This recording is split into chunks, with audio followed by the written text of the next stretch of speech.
आज भी लोग यही कहते हैं कि हमें नहीं आना प्रभु के पास, हमें नहीं आना, ठीक है। संसार में अच्छे हैं, संसार में अच्छे हैं, उस रास्ते में बहुत ही कांटे हैं। यीशु मसीह के प्रभु के रास्ते में बहुत कांटे हैं, बड़ा ही मुश्किल रास्ता है, सकरा है वो रास्ता और चौड़ा है वो रास्ता जो विनाश को जा रहा है।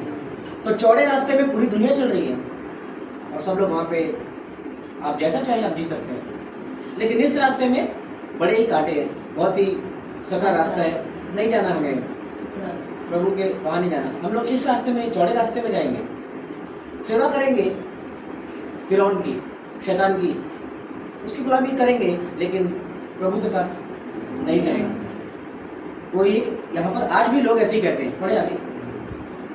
हमारे लिए जंगल में मरने से मिस्रियों की सेवा करनी अच्छी थी। हाँ, प्रभु के साथ कष्ट का जीवन जीने से अच्छा, वो क्या कहते हैं, ये कष्टों से अच्छा हम संसार में जिएंगे।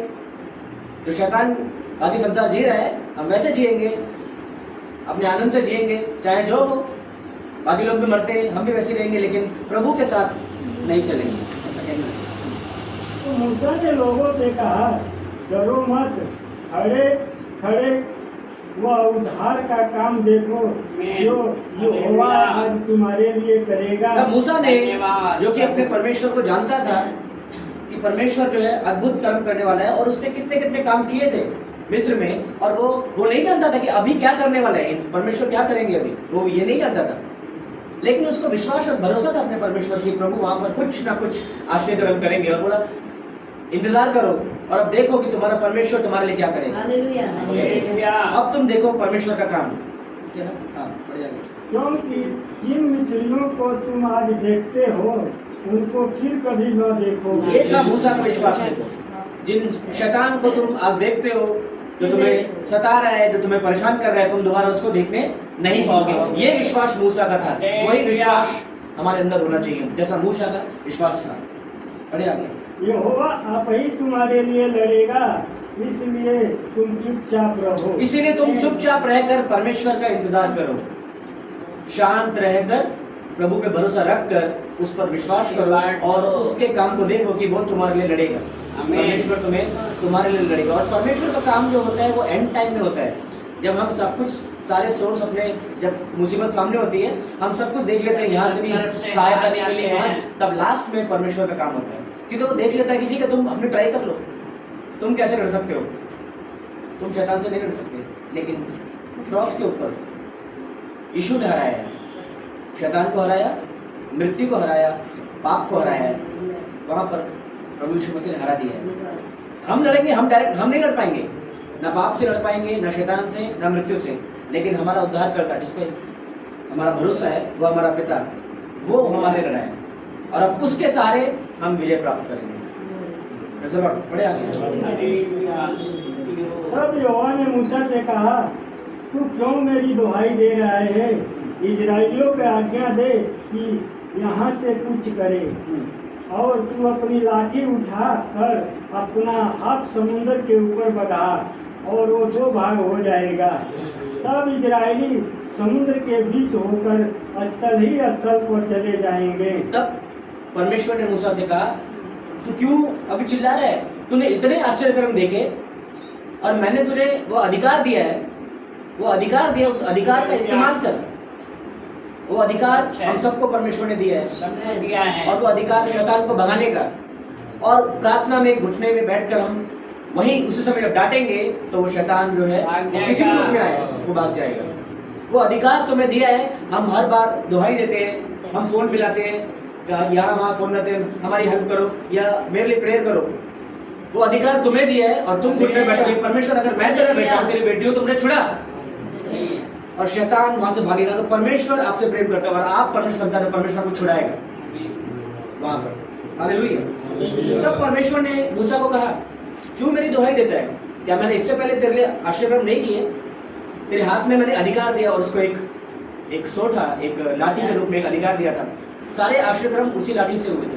परमेश्वर ने कहा उसको बढ़ा, समुद्र की तरफ बढ़ा, और जब समुद्र की तरफ बढ़ाया और समुद्र 2 भाग हो जाता है। ये सबसे बड़ा आश्चर्य कर्म वहाँ पर बाइबल में परमेश्वर ने वहाँ पे किया था।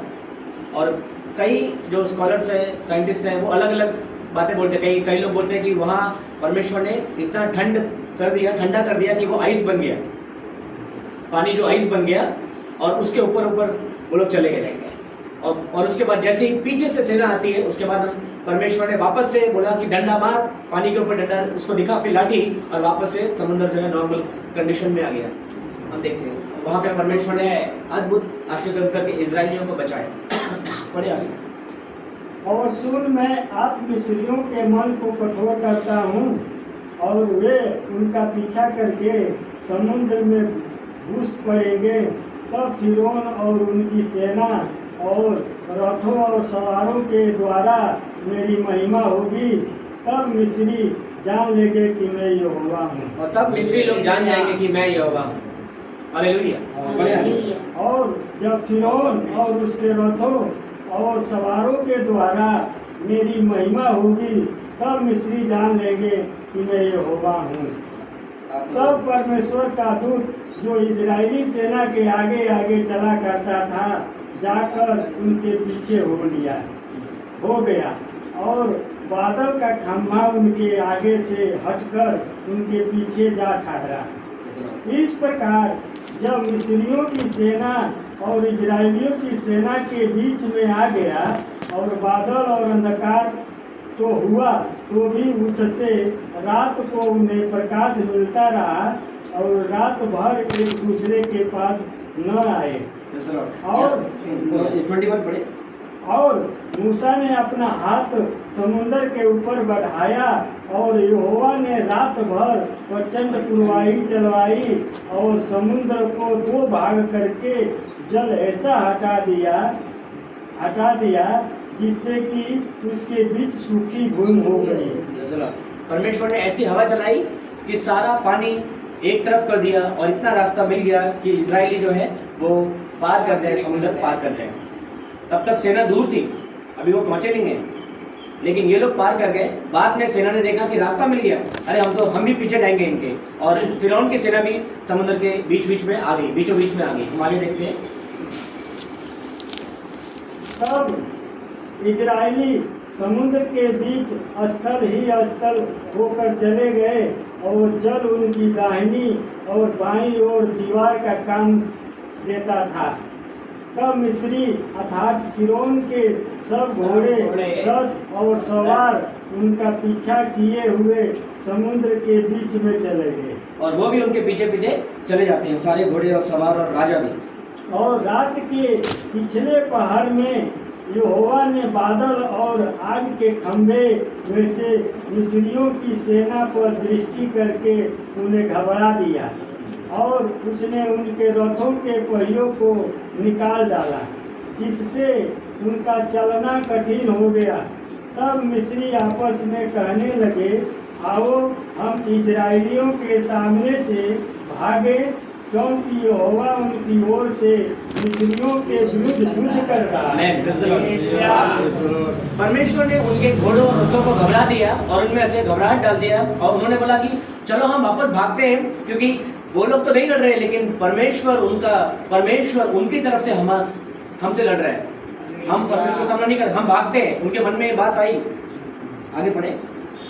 फिर यहोवा ने मूसा से कहा कि अपना हाथ समुद्र के ऊपर बढ़ा, कि जल मिस्रियों और उनके रथों और सवारों पर फिर बहने लगे। लेकिन इससे पहले कि वो आधे रास्ते आ चुके थे और वो लौट के वापस से मिस्र की तरफ जाते, परमेश्वर ने बोला वापस से, वो लोग सब पार हो गए, और परमेश्वर ने मूसा को बोला अपना हाथ बढ़ा और पानी पे उस लाठी को मतलब मार, और देख वापस से पानी जो है वो एक लेवल हो जाएगा, और ये जमीन जो सूखी है पूरी ढक जाएगी।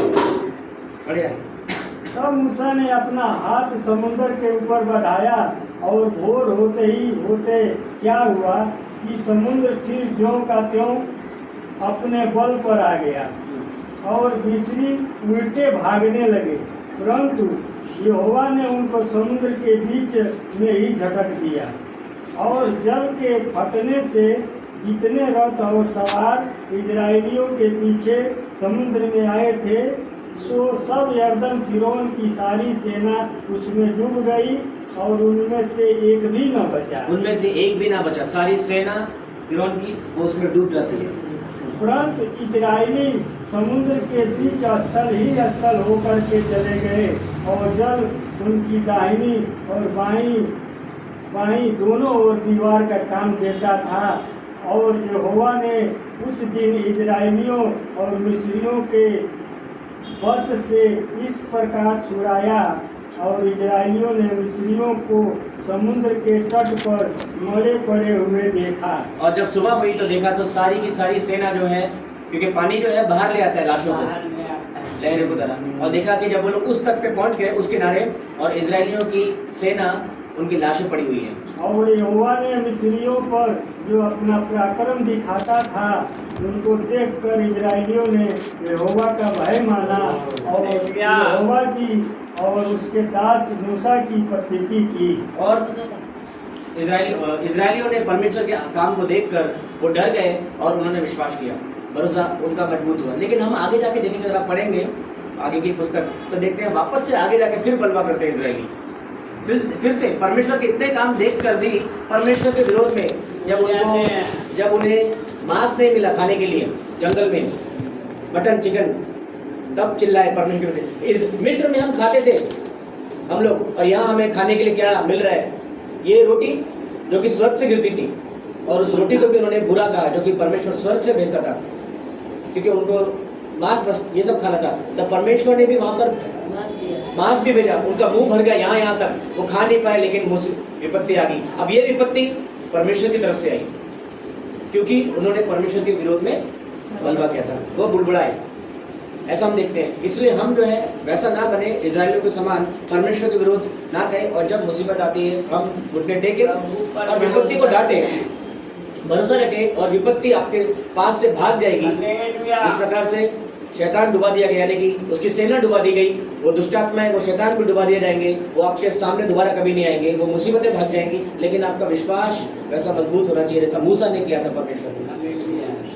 हालेलुया, प्रभु आपका आशीष करे इस वचन के द्वारा।